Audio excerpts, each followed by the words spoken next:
Last हमने ये slides information system framework है। ये लास्ट टाइम भी हमने इसकी स्लाइड्स वगैरह स्टडी की थी। इसके अंदर हमने देखा था कि फ्रेमवर्क हमारे पास क्या होता है, और हमने इसके अंदर जो पढ़ा था वो नीचे जो सेकंड आपके पास जो डेफिनेशन है, ये आपके पास जो लिखी आ रही है, ये this is the most important definition. कि फ्रेमवर्क होता है उसके अंदर सारी ही चीजें होती हैं, और फ्रेमवर्क के अंदर एक और चीज याद रखनी है आपने कि सारी चीजें आपस के अंदर कोरिलेट होती हैं, इंटररिलेटेड होती हैं, एक दूसरे के ऊपर डिपेंडेंट होती है। और एक फ्रेमवर्क के अंदर एक चीज नहीं होती। फ्रेमवर्क बहुत चीजों को, एक ऑर्गेनाइजेशन के हर एक सिस्टम को, सब सिस्टम को, कंपोनेंट्स को, एक एक रिसोर्सेज को मिला के जो पूरा सिस्टम डेवलप होता है, उसको हम फ्रेमवर्क का नाम यहाँ पर हम देते हैं, उसको फ्रेमवर्क का नाम। तो ये एक आप फ्रेमवर्क का जो नाम है, ये आपने ज़हन के अंदर रखना है। ये इसकी फ्रेमवर्क की डेफिनेशन अगर आती है तो a combination of hardware, software, infrastructure and trained personnel. एक ऑर्गेनाइजेशन के अंदर यही चीजें होती हैं। हार्डवेयर होता है इंफॉर्मेशन सिस्टम का, जहां पर कंप्यूटर है, प्रिंटर है, स्कैनर है, ये सारा हार्डवेयर के अंदर आ जाएगा। सॉफ्टवेयर है जो जैसे माइक्रोसॉफ्ट एक्सेल है, ये एक अकाउंटिंग सिस्टम है, और कोई पेस्ट्री है, और बड़े काफ़ी ज़रा आपके पास अकाउंटिंग के फ्री सॉफ्टवेयर अवेलेबल हैं जिसको आप इंस्टॉल कर सकते हैं। एक दूसरी सॉफ्टवेयर की टाइप होती है, एक एक एक होती है फ्रीवेयर और दूसरी होती है शेयरवेयर।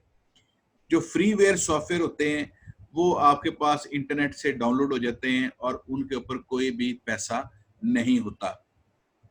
जो शेयरवेयर होते हैं उनके ऊपर कोई ना कोई पैसे जरूर होते हैं, वो पेड होते हैं। और जैसे ही आप उन सॉफ्टवेयर्स को इस्तेमाल करते हैं तो वो, जैसे आप गेम्स खेलते हैं, वो 2 स्टेजेस आपकी कवर होती हैं। वो कहता है अगर आपने तीसरी स्टेज खेलनी है तो आप इसके लिए पैसे दें। या अगर आप जो गेम्स खेलते हैं तो वो कहता है जी ये 2 आपके पास गन्स अवेलेबल हैं, ये तोप अवेलेबल है। अच्छा जी, अगर आपने हेलीकॉप्टर यूज करना है तो आप उसके लिए आप इतने पैसे आप पे करें तो फिर हेलीकॉप्टर की फैसिलिटी अनेबल होगी। तो इस तरह के जो सॉफ्टवेयर हैं वो शेयरवेयर होते हैं। एक और टाइप भी है इनकी जिसको हम कहते हैं कस्टमाइज्ड सॉफ्टवेयर। नेट के ऊपर आपको बेबहा सॉफ्टवेयर आपको बने बनाए मिलेंगे, लेकिन आप उनके अंदर कोई अल्टरेशन नहीं कर सकते। जो आपके पास वो फैसिलिटी अवेलेबल है वो ही आप उसको एंजॉय कर सकते हैं, उसके अलावा आप उसके अंदर कोई रद्दो-बदल नहीं कर सकते। जो फ्रीवेयर जो सॉरी आपके पास सॉफ्टवेयर होते हैं, कस्टमाइज्ड होते हैं, वहां पर आपके पास फैसिलिटी अवेलेबल होती है। वो सॉफ्टवेयर हाउस से आप, या जो ऑर्गेनाइजेशन है जो सॉफ्टवेयर सेल कर रही है, आप उनसे कांटेक्ट करते हैं तो वो आपके सॉफ्टवेयर को, जो आपने लिया है सॉफ्टवेयर, जो आप जिसके अंदर आप सॉफ्टवेयर के आप अंदर इंटरेस्टेड हैं, उस सॉफ्टवेयर को कस्टमाइज कर देते हैं। आपकी रिक्वायरमेंट के मुताबिक उसके अंदर तब्दीलियां कर दी जाती हैं। जैसे जैसे आप जो चीज चाह रहे होते हैं वो आपको बता देते हैं जी कि 2,000 रुपया मैं लूंगा एक रिपोर्ट लिख नई बनाने का। आप चाहते हैं जी कि इसके अंदर ये चीजें, जो टैक्स है इसके अंदर खाना ब्लॉक होना चाहिए, पहले अनेबल था, वो आपसे इस चीज के पैसे लेंगे।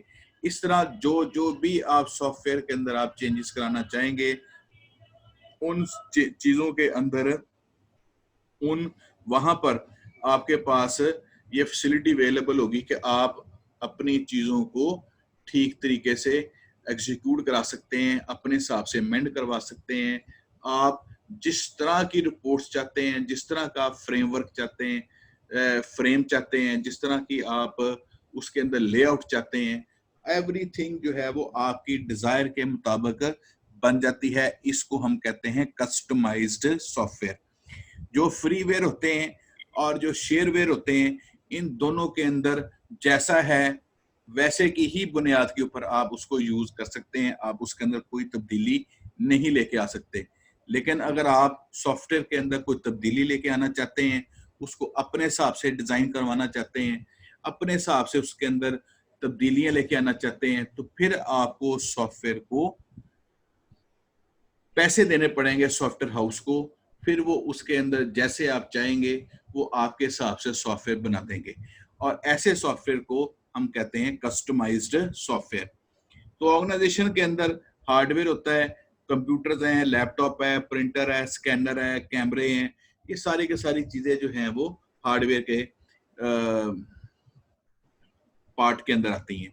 इंफ्रास्ट्रक्चर है, जो केबल नेटवर्क्स बिछा हुआ है, जो बिल्डिंग्स हैं, और आपके पास रूम्स हैं, आपके पास टेबल्स हैं, चेयर्स हैं, आपके पास यूपीएस है, आपके पास इलेक्ट्रिसिटी जनरेटर्स हैं, ये सारी की सारी चीजें जो है वो इंफ्रास्ट्रक्चर के पार्ट के अंदर आती हैं। ट्रेंड पर्सोनल है, जो उस सॉफ्टवेयर को यूज करेंगे ऑर्गेनाइजेशंस के अंदर, उनको हम ट्रेंड पर्सोनल कहते हैं। तो ये सारे के सारी चीजें जो हैं, hardware, software, infrastructure, trend personnel जो हैं, ये फैसिलिटेट करते हैं किसी भी ऑर्गेनाइजेशन को कि वो अपने आप को ग्रो कर सके, वो अपनी लॉन्ग टर्म प्लानिंग कर सके, वो मुख्तलिफ जो ऑर्गेनाइजेशंस के अमूर होते हैं उसके ऊपर डिसीजन मेकिंग कर सके। तो फ्रेम इंफॉर्मेशन सिस्टम जो एक आपके पास आईटी सिस्टम है, जो भी ऑर्गेनाइजेशंस के अंदर पूरा का पूरा सिस्टम चल रहा है, इस सिस्टम का, इस फ्रेमवर्क का जो मेन पर्पस होता है वो दो ही होती हैं। वो आपके पास प्लानिंग है और दूसरा आपके पास डिसीजन मेकिंग है।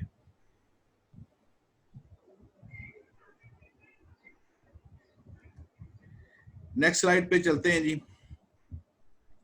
यहाँ पर आपके पास जो चीज नजर आ रही है, आपको दिखाई जा रही है, वो आपके पास information system of a hypothetical manufacturing firm है।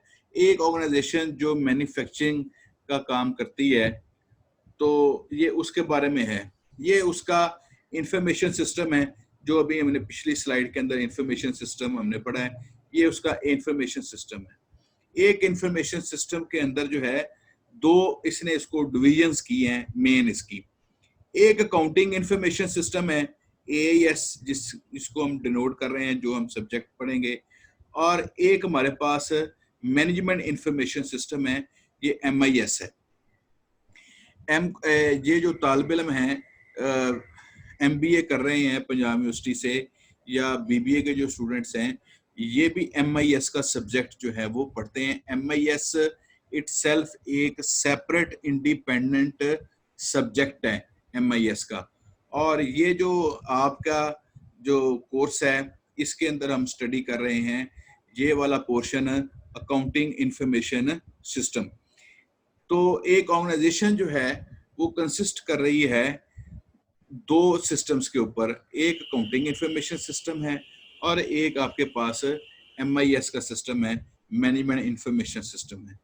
ये जो अकाउंटिंग इंफॉर्मेशन सिस्टम है, इसको फिर उन्होंने 3 कैटेगरीज के अंदर उसको डिवाइड किया है, और ये चैप्टर नंबर्स मेंशन किए हैं बुक के। इन चैप्टर्स को हम आगे डिटेल से इन हर सेक्शंस को हम स्टडी करेंगे। इसके अंदर general ledger financial reporting system है, ये आपको जनरल लेजर, ट्रायल बैलेंस चीजें जो हैं। फिर टीपीएस है, इसके ऊपर हमने ऑलरेडी लाइट सी डिस्कशन की है कि ट्रांजैक्शन प्रोसेसिंग सिस्टम है। जितनी भी ऑर्गेनाइजेशंस के अंदर ट्रांजैक्शंस हो रही होती हैं, वो लो लेवल का जो सबसे जो लो लेवल एक ऑर्गेनाइजेशंस के अंदर जो टीयर होता है, सबसे आखिरी जो टीयर होता है, जो वर्कर का टीयर होता है, जो क्लरिकल स्टाफ का टीयर होता है, जहां पर मुख्तलिफ अकाउंटेंट्स बैठे होते हैं, वो हमारा टीपीएस लेवल के ऊपर काम कर रहे होते हैं। फिर इसी के अंदर जो अगला सिस्टम हम अकाउंटिंग इंफॉर्मेशन सिस्टम के अंदर पढ़ेंगे, वो हमारे पास मैनेजमेंट रिपोर्टिंग सिस्टम है। ये एक ऐसा सिस्टम है जिसके अंदर हम रिपोर्ट्स जनरेट करते हैं। एक ऑर्गेनाइजेशन के अंदर ज्यादातर जो रिपोर्ट्स जनरेट होती हैं वो हमारे पास दो तरह की होती हैं। एक हमारे पास अकाउंट रिसीवेबल होते हैं कि हमने कितने लोगों से पैसे लेने हैं, अकाउंट पेएबल होते हैं कि हमने कितने लोगों के पैसे देने हैं। फिर आपको पता चलता है कि नेट हमारे पास कितना आ रहा है। और एक हमारे पास रिपोर्टिंग जो है जो ज्यादातर बनती है एक ऑर्गेनाइजेशंस के अंदर, वो उसकी इन्वेंट्री की बनती है कि एक ऑर्गेनाइजेशंस के अंदर इस वक्त जो है वो कि किस किस प्रोडक्ट का कितना कितना माल जो है वो हमारे पास पड़ा हुआ है। तो ये मैनेजमेंट रिपोर्टिंग सिस्टम है जिसके थ्रू मैनेजमेंट जो है वो आगे डिसीजंस लेती है। ये देखें जरा, एक्सपेंडिचर साइकिल है ऑर्गेनाइजेशंस के अंदर, जो एक्सपेंडिचर्स होंगे उनको किस साइकिल के थ्रू हम एंटर करेंगे सिस्टम के अंदर। और कन्वर्जन साइकिल है, ये चैप्टर 7 के अंदर हम इसके बाद में देखेंगे कन्वर्जन साइकिल कैसे होते हैं। और जो रेवेन्यू हमारे पास पैसा इकट्ठा होता है वो हम उसको कैसे हैंडल करेंगे अकाउंटिंग इंफॉर्मेशन सिस्टम के अंदर। तो ये सारी की सारी चीजें जो हैं वो ये चैप्टर वाइज आपके पास शो हो रही हैं। चैप्टर नंबर 2 है, चैप्टर नंबर 4, 5, 6, 7, 8। तो ये सारी की सारी चीजें जो है वो अकाउंटिंग इंफॉर्मेशन सिस्टम का पार्ट है। ये जो मैनेजमेंट इंफॉर्मेशन सिस्टम है इसके अंदर ये हमारे पास फाइनेंशियल मैनेजमेंट सिस्टम नजर आ रहा है आपको। ये ऑर्गेनाइजेशन का एक सिस्टम होता है, मार्केटिंग सिस्टम है जिसके अंदर मार्केटिंग के लोग जो है वो इस सिस्टम को यूज कर रहे होते हैं। और ये डिस्ट्रीब्यूशन सिस्टम है, जिन ऑर्गेनाइजेशंस की एक से ज़्यादा डिस्ट्रीब्यूशन होती हैं और यहाँ पर वो डिस्ट्रीब्यूशन सिस्टम को, और ये हमारे पास HR सिस्टम है, ह्यूमन रिसोर्स सिस्टम है जिसके थ्रू जो है वो एम्प्लॉयज़ का रिकॉर्ड रखा जाता है, एम्प्लॉयज़ की सैलरीज को मेंटेन किया जाता है, एम्प्लॉयज़ की लीव्स को मेंटेन किया जाता है, उसके उनके जितने भी उनको बेनिफिट दिए जाते हैं, एम्प्लॉयज़ की हायरिंग फायरिंग, सारा काम जो है वो HR के थ्रू किया जाता है। मार्केटिंग का अपना है, इसका सिस्टम है, फाइनेंशियल मैनेजमेंट सिस्टम अपना है। तो ये हमारे पास एक हाइपोथेटिकल मैन्युफैक्चरिंग फर्म का जो है वो एक उन्होंने आपको डायग्राम दी है कि एक मैन्युफैक्चरिंग फर्म होगी तो उसके अंदर दो अलग-अलग सिस्टम चलते हैं। ये MIS का डिपार्टमेंट लगा होता है और AIS को लगा देख रहा होता है। AIS को ज़्यादातर जो है वो ज़रा अकाउंट्स के और फाइनेंस के लोग ज़रा इसको देख रहे होते हैं, और जो MIS का जो डिपार्टमेंट होता है इसको ज़्यादातर जो है वो IT के रिलेटेड लोग देख रहे होते हैं, या इनके जो सब सिस्टम के लोग हैं इनको देख रहे होते हैं। तो आगे हम देखते हैं अगली स्लाइड्स के ऊपर के इन चीज़ों की detail. AIS versus MIS। AIS जैसे हमने इसकी डिटेल से एक एक चीजें देखी हैं। In previous figure we saw two broad categories of information system to emerge into an information system। ये जो AIS है और MIS है, इन दोनों को अगर हम मर्ज करते हैं, इन दूसरों को आपस में कोऑर्डिनेशन करवाते हैं, ये दो अलग-अलग कैटेगरीज आती हैं। जब ये दोनों कैटेगरीज आपस के अंदर मर्ज हो जाती हैं तो आपके पास जो चीज बनती है वो हमारे पास MIS है। ठीक हो गया। तो this framework could be used to define the position, domain and distinction of AIS from MIS। तो ये जो लास्ट हमने स्लाइड के ऊपर लास्ट स्लाइड जो देखी है, ये लास्ट स्लाइड जो है हमें ये बता रही है कि आपके पास एक ऑर्गेनाइजेशंस के अंदर MIS सिस्टम अलहदा होता है और AIS सिस्टम जो है वो अलहदा होता है, और इन दोनों के जो है वो सब कंपोनेंट्स जो हैं वो सेपरेट सेपरेट होते हैं। इन मोस्ट ऑर्गेनाइजेशंस, ये आगे इसकी फिर डिटेल्स दी हुई हैं। In most organisations MIS and AIS might be integrated to perform operations. बहुत सारा ऑर्गेनाइजेशंस के अंदर, और हमारे पास ज्यादातर मोस्टली यहाँ पर लिखा हुआ है मोस्ट ऑर्गेनाइजेशंस, और होता भी मेरा ख्याल है कि 95% अराउंड जो ऑर्गेनाइजेशंस हैं इनके अंदर MIS और AIS ये दोनों डिपार्टमेंट्स आपस के अंदर कंबाइन ही होते हैं, और ये सारे जो हैं जो ऑपरेशंस हैं ये इकट्ठे मिलके मैनेजमेंट के और अकाउंटिंग के जितने भी ऑपरेशंस हैं ये दोनों MIS और AIS मिलके करते हैं। एंड IS से मुराद information system, centres on transactions हैं।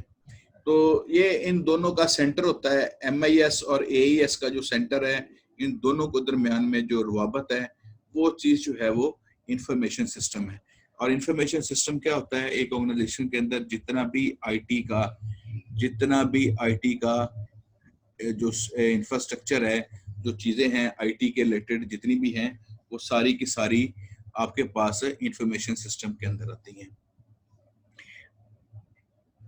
ट्रांजैक्शन क्या होती है?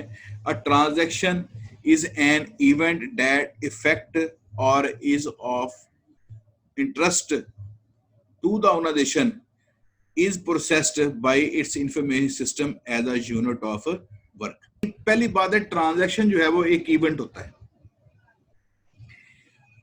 वो प्रोसेस होता है इंफॉर्मेशन के अंदर। एक सबसे बेसिक जो यूनिट है, आप कैश की ट्रांजैक्शन करें, आप कैश आ रहा है, कैश जा रहा है, आपके पास चेक आया है, चेक आ रहा है, आपके पास इन्वेंट्री के अंदर कोई चीज आई है, इन्वेंट्री के अंदर से कोई चीज आउट हुई है।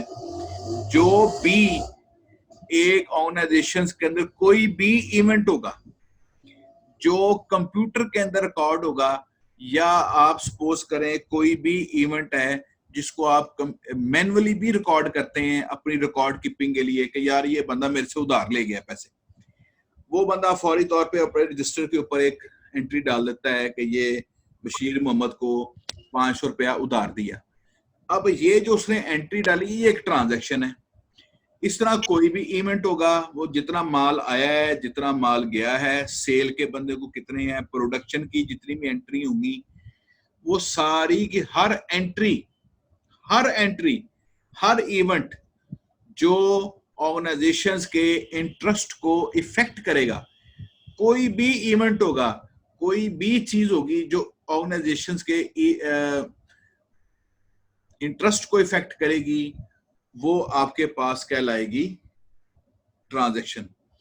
और हर ट्रांजैक्शन जो है, जब भी आप कंप्यूटर के अंदर आप डालेंगे, अपने सॉफ्टवेयर के अंदर आप डालेंगे, तो वो आपके सिस्टम को इफेक्ट करेगी। एक बंदा है, आप मेडिकल स्टोर पे जाते हैं, आप मेडिसिन परचेज करते हैं, तो जब मेडिसिन परचेज करेंगे तो सबसे पहले क्या होगा, स्टॉक से एक एंट्री माइनस कर दी जाएगी, स्टॉक से एक चीज निकाल दी जाएगी, ठीक हो गया, और कैश के अंदर एंट्री डाल दी जाएगी, और बाकी चीजें सारी जो है वो इसी हिसाब से उसको प्रोसेस हो रही होती हैं। तो दो टाइप्स हैं इसकी, फाइनेंशियल और नॉन फाइनेंशियल हैं इसकी टाइप्स दी हुई है इसके अंदर ट्रांजैक्शंस की। ट्रांजैक्शन एंड इंफॉर्मेशन सिस्टम है, कोई भी फाइनेंशियल ट्रांजैक्शन है या नॉन फाइनेंशियल ट्रांजैक्शंस हैं, वो सारी की सारी जो हैं वो आपकी इंफॉर्मेशन सिस्टम के अंदर डाली जाएंगी। हो गया। अब ये फाइनेंशियल एंट्रीज हैं या नॉन फाइनेंशियल एंट्रीज हैं, ये इंफॉर्मेशन सिस्टम के अंदर ही सारी एंट्री रिकॉर्ड की जाएंगी। और इंफॉर्मेशन सिस्टम जो है, इस आपको क्या करेगा, उसके बाद उसको प्रोसेस करेगा और आपको इंफॉर्मेशन दे देगा। इंफॉर्मेशन जो है वो आपके पास डिसीजन मेकिंग के अंदर काम आती है। मसलन शाम को आपको पता, आप देखना चाहते हैं जी आज मेरा कितना कैश आया है, आज मैंने कितने की सेल की है, उस सेल में मुझे आज कितना मुनाफा मिला है। या मंथली आप रिपोर्ट जनरेट करते हैं कि जितनी भी आपने फाइनेंशियल एंट्रीज की, आपने नॉन फाइनेंशियल एंट्रीज की, दोनों किस्म की एंट्रीज होने के बाद आपको जो चीज मिलेगी वो आपके पास मंथ के बाद वो आपको प्रॉफिट एंड लॉस स्टेटमेंट मिल जाएगी। तो आपके पास ये भी पता चल जाता है कि आपके पास स्टॉक की कमी हो रही है, वो आपको अलर्ट्स भी आ जाते हैं कि इस आइटम का इतना स्टॉक रह गया है, इस आइटम का इतना स्टॉक रह गया है। तो ये सारी की सारी चीजें जो हैं वो आपके पास इंफॉर्मेशन सिस्टम ही आपको दे रहा होता है। ये फाइनेंशियल और नॉन फाइनेंशियल ट्रांजैक्शंस के ऊपर है। A financial transaction is an economic event that affect the assets and equities of the organization, is reflected in its accounts and is measured in money terms.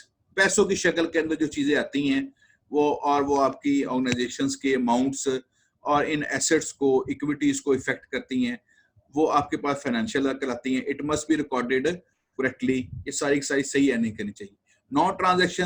Non financial transactions are events that do not involve any economic values. For example, adding a new supplier of raw material to the list of valid suppliers. It has no legal obligation to process it correctly.